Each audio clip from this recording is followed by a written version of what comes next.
what the administration has done is replace Nicolas Maduro, one repressive dictator, with another repressive dictator. There are a lot of unanswered questions. Jeanne Shaheen, long-serving US Senator and a Democrat at the crossroads of arguments over foreign affairs, the federal budget, and within her own party. But I wonder how alive you are to people's disappointment, anger even. I'll tell you, I deal with it every day. What I say to my Democratic friends is, boy, you better get engaged. If you don't like what's going on in this country, you need to get busy. From Bloomberg Weekend, this is the Mishal Husain Show. Amid this dramatic and uncertain time in world news, our latest conversation is with someone who's watching geopolitics and American politics from a key position on Capitol Hill.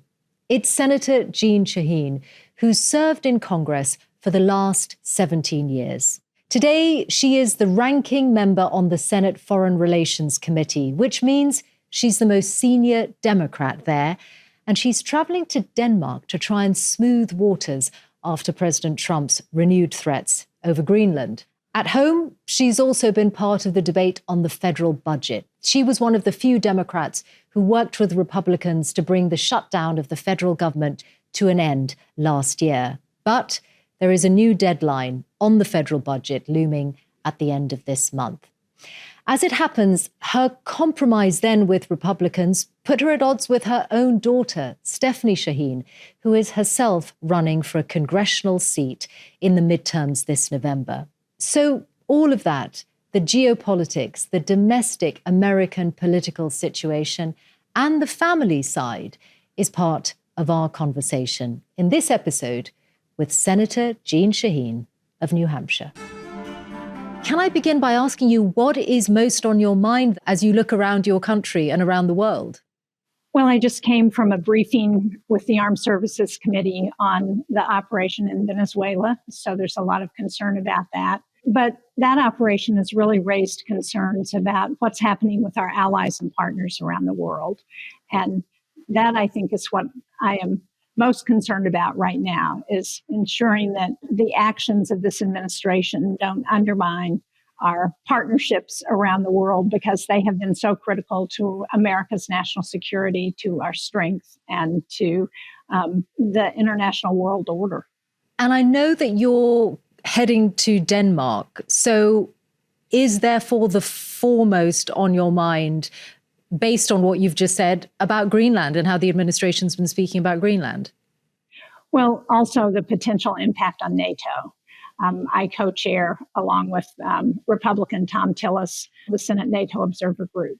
And we pay very close attention to the impact on NATO of American policy and of policies from the other NATO countries. And there is, I think, very real concern about the potential impact on NATO. Also, Denmark and Greenland share our values. They've been our allies since before World War II. And Denmark has always been there in support of the United States. And what we've heard from the Danes and from the Greenlanders has been anything the United States is interested in doing in Greenland, they would be happy to partner with us on. We've had a treaty with Greenland since 1951 that allows us to have bases there. In fact, we had 17 at the end of the Cold War, and we've actually closed 16 of those. So I don't think there is any concern on the part of our allies, Denmark and Greenland, about partnering with the United States. And that's the route we should be taking. It should be diplomatic. We should be engaging in conversations if there is an interest on the part of this administration in additional operations there. So is your major concern then about the actions of your own government? Are you taking the White House seriously when it says that military action is not out of the question against Greenland? Well, I hope that that's just rhetoric from the president, but we don't know. And in fact, the rhetoric itself raises real concerns. And I've heard from our European allies about the concerns that are raised by the president's comments. So I think it's important for us. We have a bipartisan delegation that's going to go to Copenhagen. we will have a chance to listen to those concerns. We'll have a chance to respond and to think about how we move forward together. The thing is, though, Senator, what can you do as a congressional delegation or indeed as Congress, unless you detect that there are enough Republican senators who feel as strongly as you do on this? Well, we can continue to raise the issue. After the president's statements, Senator Tillis and I did a bipartisan statement on behalf of the Senate NATO Observer Group, where we pointed out the concerns about what the president was proposing, the potential impact on NATO, and we need to continue to do that. Has NATO already been irreparably damaged in the sense that it is unprecedented for one NATO ally to threaten the use of force against another? No, I don't think so. We have a very strong NATO alliance. We have all agreed that we were going to invest 5% of our GDP on defense in ways that strengthen the NATO alliance and better position us to address our adversaries. And I think what we're hearing in Congress is a response to the administration's comments that are helpful for our allies. You said that the briefing that you've just been to was about Venezuela. And I wonder how much of this talk on Greenland about the possibility of military strikes on Iran, how much of that is because the administration is emboldened by what it's done to Nicolas Maduro? Oh, I don't know. I'm not sure President Trump needs anything to embolden him. So it's not clear. What I do think is a concern is that one of the rationales that the administration has given for going into Venezuela was to address the footholds that China, Russia, and Iran have had in Venezuela for other operations throughout the hemisphere and the concerns that that raises for America's national security. And what I'm concerned about is that while that has been a successful operation and has given us an opportunity to address some of those inroads that our adversaries have made in Venezuela and in Latin America, that the president's statements actually undermine those efforts because of what he said about Greenland and insults to our allies. But help me understand then whether you got any more clarity out of the briefing you had on Venezuela, like on this question of the extent of the United States' current involvement in the day-to-day running of Venezuela. We had the president saying the US is going to run Venezuela, and then we had Marco Rubio having to roll back from that. Well, I can't give you any insights from that briefing because it was classified, unfortunately. But what we have heard is public statements, as you point out, that suggests that when the president says run Venezuela, it doesn't actually mean that there are American officials in the country. And I totally understand, of course, that you can't share what you've been told on a classified basis. But did you end that briefing with more or less concern about Venezuela?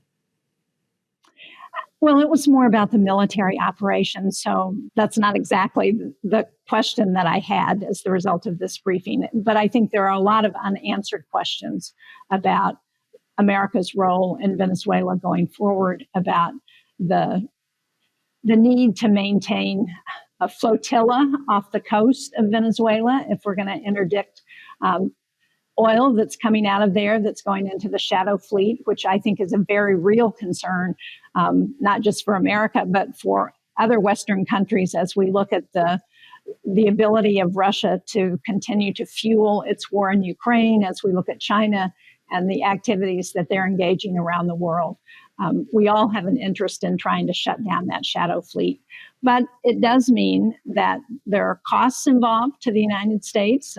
For my constituents in the state of New Hampshire, they're very worried about the cost of living here, about the cost of groceries and power and heating. It's in the middle of winter in New Hampshire right now. And so for any dollars that we're spending in the Caribbean, the president and the administration are not focused on the domestic concerns in the United States. Certainly the potential for escalation is a concern. We have about 20% of our ships in the Caribbean right now. We have 15,000 men and women in our military.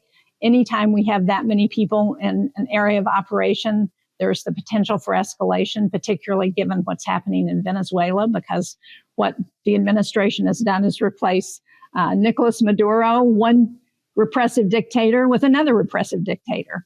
And while I appreciate the need to try and avoid some of the mistakes that the United States made when we went into Iraq, I think we need to see some goals and objectives, a timeline for what's going to happen, a focus on democratic elections.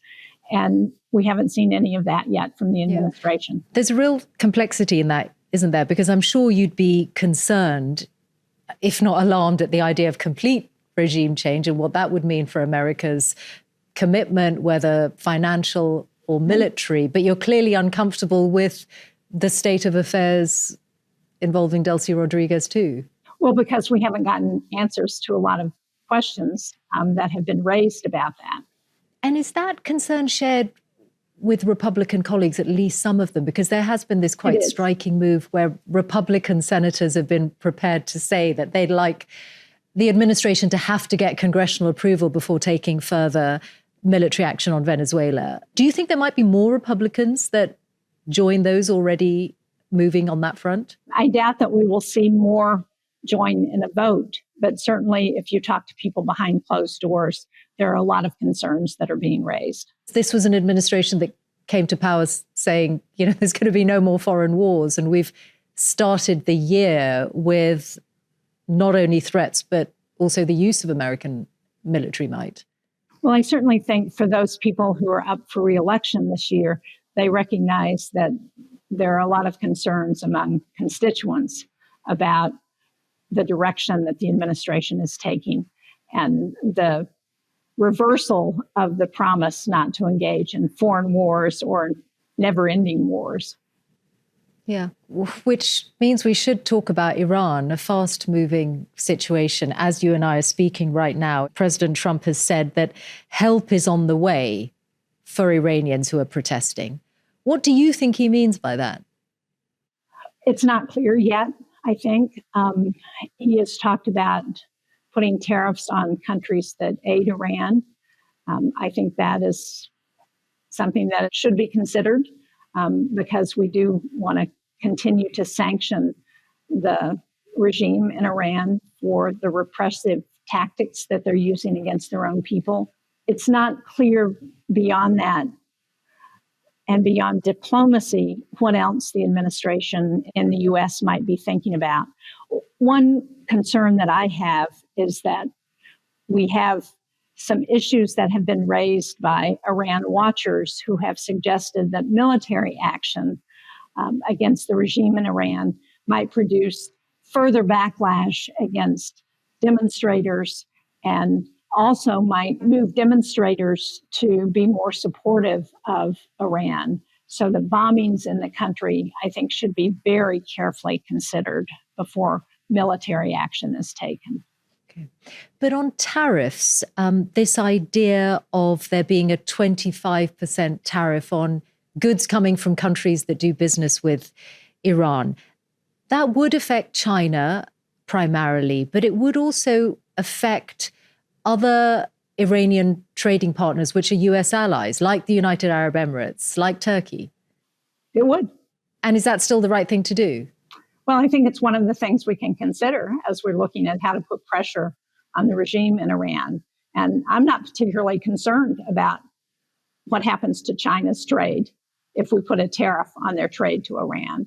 And I also think for the UAE, I'm certainly happy to entertain the concerns and to talk about what they might be willing to do to better pressure the Ayatollah and the government of Iran to stop attacking their citizens.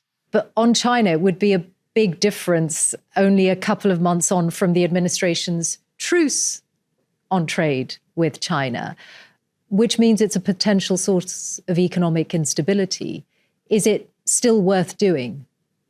Well, I think the administration, as we've heard from President Trump, often He makes statements without having a lot of data and discussion to back them up. So it's not at all clear what he might ultimately do. And certainly we need to have an understanding with China about trade in ways that don't just benefit China, but also address the U.S. concerns about how China is operating.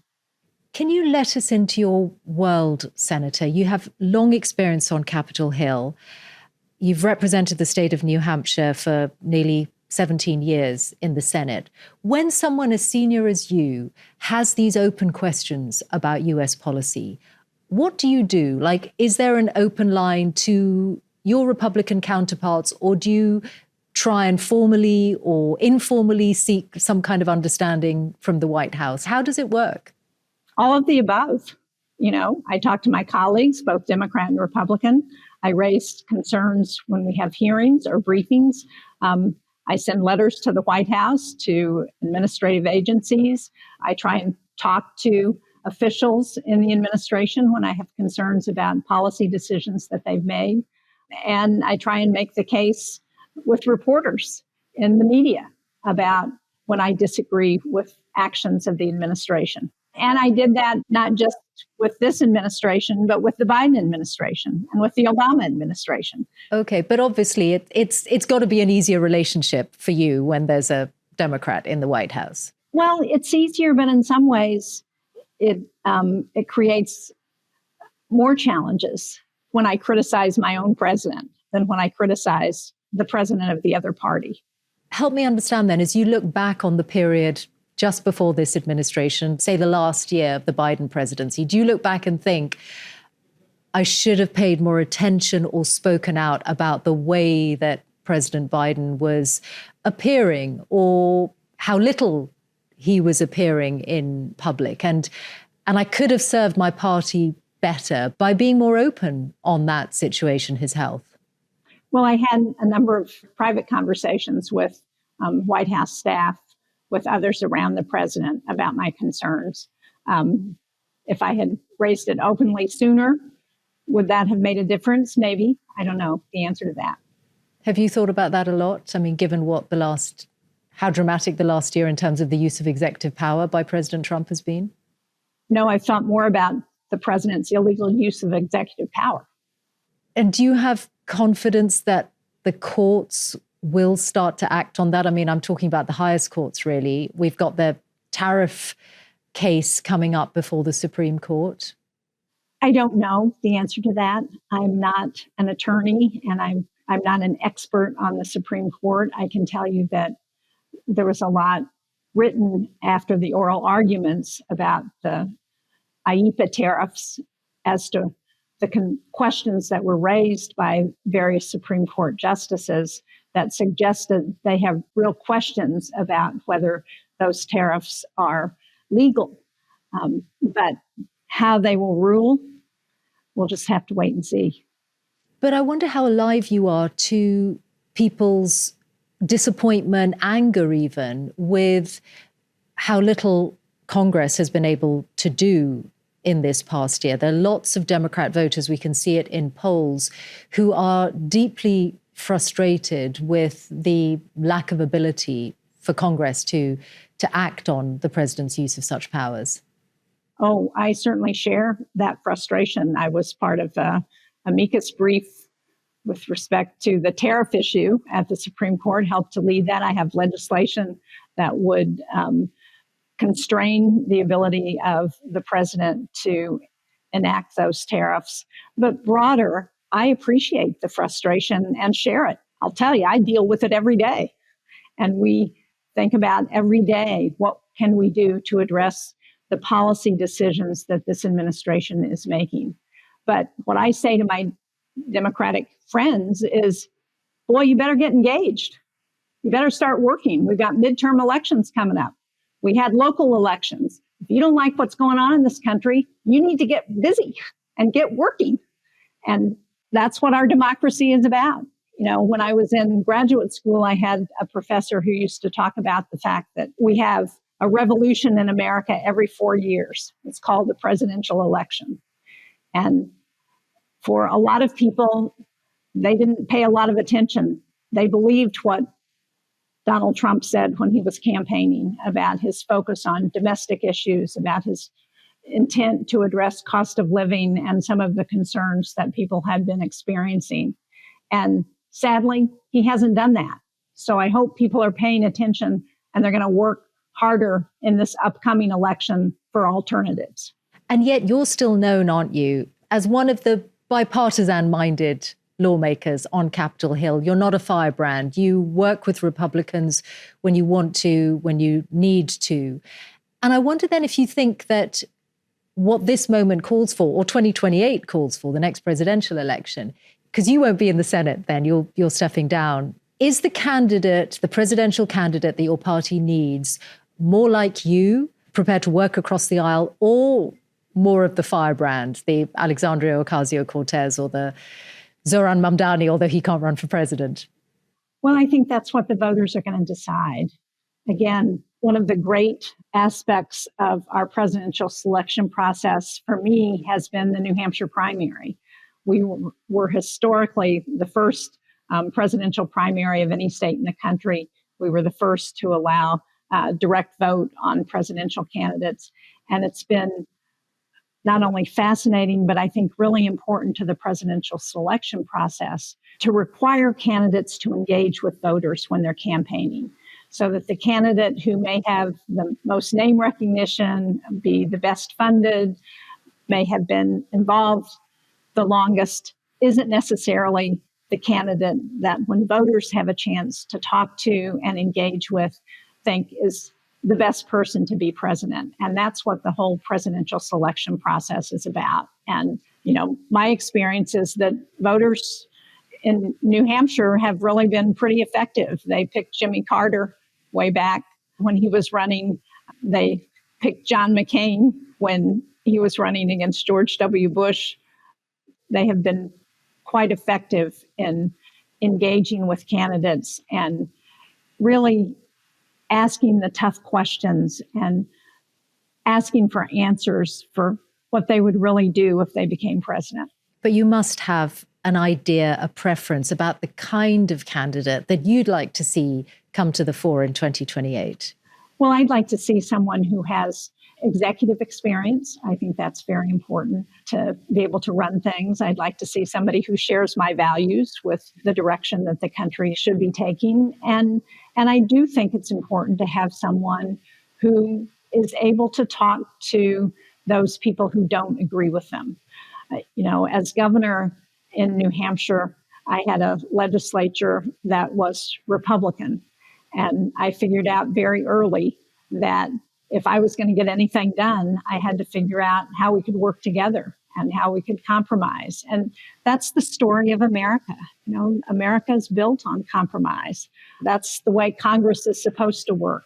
And it's unfortunate that what we've seen in the last decades has been more and more partisanship at a time when my constituents in New Hampshire say to me, why can't you guys just work together to get things done? But if I may, Senator, I wonder if the rules have completely been upended by the last year and the kind of model you're talking about is an older model. You say the way to get things done is compromise. It's not the way Donald Trump gets things done. Far from it. He doesn't talk to people who don't agree with him. Well, he does a little bit. He called Elizabeth Warren yesterday. So he's beginning to figure out that he better talk to some of us because he's getting in real trouble when it comes to the American voters. So I do think while he doesn't operate in the same way that our presidents have operated historically, I hope he's an aberration because I don't think that his leadership style is good for America. So do you detect broad signs that there are more Republicans who really want him to get back to affordability and cost of living issues in these months leading up to the midterms? Well, we're seeing some signs. There was a discharge petition in the House that 17 Republicans joined with Democrats to say we need to extend the premium tax credits for health insurance under the Affordable Care Act. I think that was a sign. We saw in the Senate last week 5 Republicans break to vote for a war powers resolution. that I think was a surprise to the White House. So we are seeing some signs, and we've seen a number of people speak out about the Justice Department's investigation of the Federal Reserve Chairman Jay Powell. And they get threatened pretty quickly, don't they, by the president, especially if they're up for re-election when they do say things like that. Well, they do, but it hasn't seemed to deter them so far. Speaking of the Affordable Care Act and health insurance premiums and tax credits or subsidies, you were one of the Democrats who helped bring the federal government shutdown to an end a couple of months ago when you worked on a compromise with your Republican colleagues. And you were criticized for that. Your own daughter, who's running for a congressional seat herself, felt that she couldn't support the position you've taken. What did you actually get out of that compromise, given that we still don't have a deal on extending those subsidies? Well, we don't yet. I'm still hopeful that we're going to be able to get something done. We've had a working group that's been meeting for about a month now to see if we can't reach a compromise, and we're almost there. So I'm still hopeful that we can get something done. And the reality is that the government shutdown was putting at real risk so many Americans. There were about 50 million Americans who were directly affected by the government shutdown, 42 million who had lost their food assistance, 2 million federal workers who were missing their paychecks, National Guardsmen, people who were in what we call the WIC program to help women, infants, and children get food, who were in danger of losing their food as well. So it was important, I believed, to get the government up and running again and to address the premium tax credits, because what we heard from our Republican colleagues was that they were not going to do anything to address those premium tax credits until the government opened up. And we've been meeting almost since the government opened to address those premium tax credits. And as I said, I'm hopeful that we can get something done. But is it possible that we have another shutdown? It is possible, isn't it? We have another shutdown at the end of this month because there's another deadline looming. I'd be surprised. Because you think you're going to get there on the healthcare issue? Well, because we are working on appropriations bills to fund the government. We have another package coming over from the House that's actually passed the House that's coming over to the Senate this week. We have another package of almost all of the remaining bills. So we will have funded almost all of the government by the end of January. And so that addresses the shutdown issue. Tell me how it felt to be on the other side of such a important and emotive issue from your daughter. How did you specifically feel about your mother, but also the senior senator from your state being part of this deal? Look, she did what she believes is right, and I'm doing what I believe is right. When I watched her talking about why she felt differently on bringing the shutdown to an end, she put it in such personal terms when she talked about her daughter, your granddaughter, Ellie, being diagnosed with type 1 diabetes, a serious chronic condition when she was only 8, and how it made your daughter Stephanie's life completely different. All of our lives different as the result. Absolutely. I thought, because of course she's talking about your granddaughter. And I just wondered, when you heard her speak in those terms, how hard was it for you to be on the opposite side of such an important decision? I applaud Stephanie's run for Congress. She is an independent thinker. She is a hard worker. She understands the healthcare system and so many other challenges we face. And so I want her to do anything that's going to help her get elected. But healthcare is so personal, isn't it? I mean, people think of it in terms of their own care, their relatives' care. It is. That's why it was important to make a stand on that issue. But we were not going to be successful until we opened the government up again. And we had a lot of people who were really experiencing real hardship, whether you're talking about air traffic controllers and the chaos in our airspace, or those people who were going without food because the food assistance was being cut off. So it was important to get the government up and running again so that we could then address the premium tax credits. And that's what I'm hoping we will do. How much did you talk about it, or how fraught were the discussions within the family about it? Not at all. I've been involved in politics for 50 years. in New Hampshire. My kids all grew up with my involvement in politics. They understand how those decisions are made. And we were very open about the reason I was taking my position and the reason Stephanie was taking hers.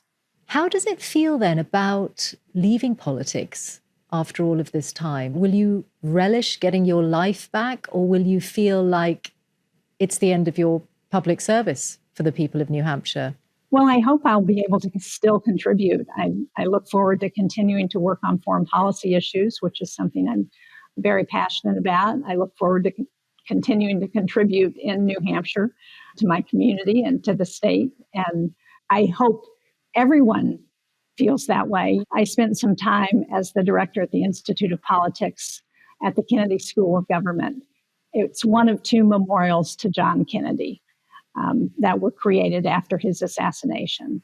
And one of the things that I was always impressed by was Kennedy's very strong statement about the most important role of Americans is that of citizen. It's that of being a good citizen, paying your taxes, voting, engaging in your community, helping others.